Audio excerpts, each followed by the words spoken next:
Защото е абсурдно българин да донася срещу българин. Доносничество поначало е долно явление. Аз просто не мога да го смисля.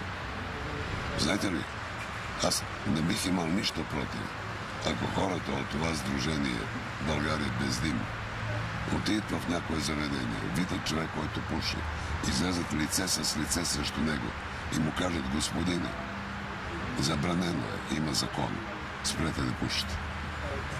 Това би го разбрал. Но да влезеш като уж клиент, да се престроиш, че си като под прикритие от ония сериал, да слухтиш, да душиш и след това тайно да се обадиш по телефона на инспектора, който да дойде, да наложи акт и след това се радваш, че си свършил някаква работа. Това е ужасно.